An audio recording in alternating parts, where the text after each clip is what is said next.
I see your business. Navy, welcome back. Got some new tea for you. But first, let me give you a snippet of what's in store today. Jaheim Coleman's friends gets recognition for saving their friend's life by the Prime Minister. 11th grader ordered by court to be evaluated for mental issues. Chanel Muir exposes her mother and mother responds. Man testifies that Beachy Stout offered him $3.5 million to off his wife. Lady Danga song goes viral after she disses Queenie and Queenie refuses to answer her. The 5 students at Junction, St. Elizabeth's BB. Koch High School who assisted in getting a classmate who had suffered a serious injury on the school's grounds last week medical attention has received praise from Jamaica's Prime Minister Andrew Holness.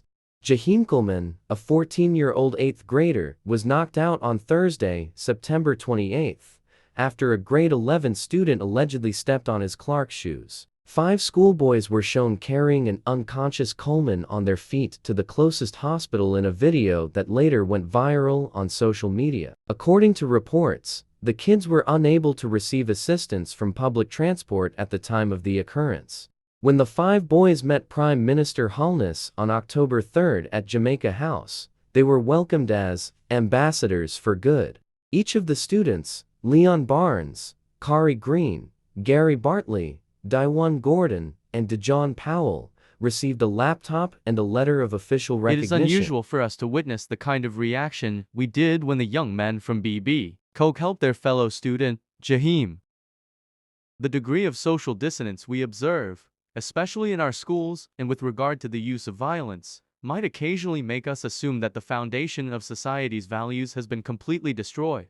The Prime Minister stated that what was demonstrated is a reaffirmation that the core of our society is still good and that there are young people in our society who will act in the interest of their fellow men, without prompting. These young men's deeds may have contributed to Jaheim's continued existence today. The Prime Minister said, in recognizing it, we also present mementos that they can have to remember this time and to appoint them as ambassadors for good and ambassadors of positive behavior. Gary responded by expressing his gratitude for the opportunity to meet the Prime Minister and saying that the gift of a laptop is one he will never forget. The 11th grader who participated in the attack has been ordered by the court to receive mental evaluation. That is not madness. That is ruling out that he has the mental capacity to cause harm to Jaheim, because even though he caused bodily harm to this young man. That would be like saying, oh, okay, put him in a mental institution because he didn't know what he was doing at the time. We not falling for this one. Do the crime, do the time. Chanel Muir shares her story on Sim Soul Sessions how she didn't grow with either of her parents. She always highlighted the strained relationship she has with her mom. Chanel begins to state that some parents think that they should deal with their kids some type of way, and they are supposed to deal with them with respect. Chanel's mother did not appreciate Chanel telling the world this and wrote a very expressive letter to her daughter. This is what Suzette Goulburn wrote to her daughter. Chanel, you can pause the video to read it. I don't know what transpired between Chanel and her mom, but parents need to realize, when they hurt their kids, you can't just do or say just anything to your child and expect them not to feel hurt.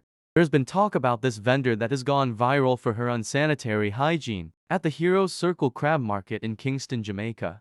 She was caught on camera, with her pants down relieving herself of the shits. But seriously, this vendor doesn't strike me as a person I would purchase anything from Call Food, but her face tells a story. I don't like to judge people, but damn, doing number 2 beside her food stall is a health hazard in itself. Here's what she said happened. I feel so good. So since I said, feel like I want to go bathroom, here come. I'm just wipe my bottom and put on my knees. I never see such a video.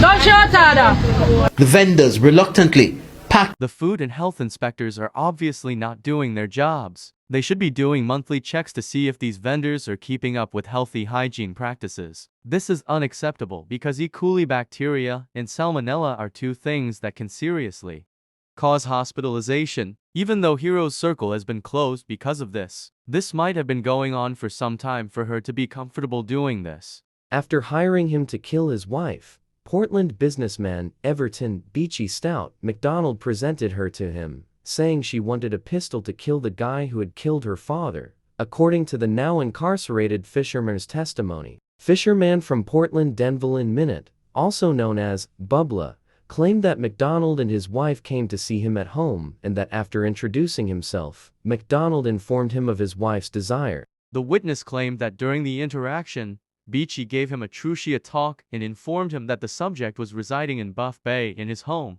Beachy also reportedly offered to show Minute the residence of the subject. Minot, who claimed to have never before seen the woman, admitted in court that he told Beachy he was unable to carry out the murder because he had never committed a murder before. He claimed that the Portland businessman, however, wanted payment. "I tell you, big man, can't do it," the witness stated. "I don't know how fi do dem ting de." Beachy offered $3 million, and I agreed. Minot, who claimed to have never before seen the woman, admitted in court that he told Beachy he was unable to carry out the murder because he had never committed a murder before. He claimed that the Portland businessman, however, wanted him to state his price to offer. "I tell you, big man, can't do it," the witness said. Minot sobbed as the witness spoke. On July 20, 2020, MacDonald's wife's automobile, which had been set ablaze along a secluded route in Sherwood Forest in Portland, was discovered half-burnt. Later that year, not admit to offing Tonya. Minot had pleaded guilty. Lady Danger disses Queen Lady Gangsta after news of her and Dewey split. She makes a song about it and goes viral on TikTok. This have been making rounds on the internet, and Queenie refuses to answer her diss because she feels Lady Danger will gain fame if she answers. "Sorry to say this, Queenie. I think she already gaining fame." Well, that's it for this episode. Don't forget to like, share, and subscribe. Until my next episode.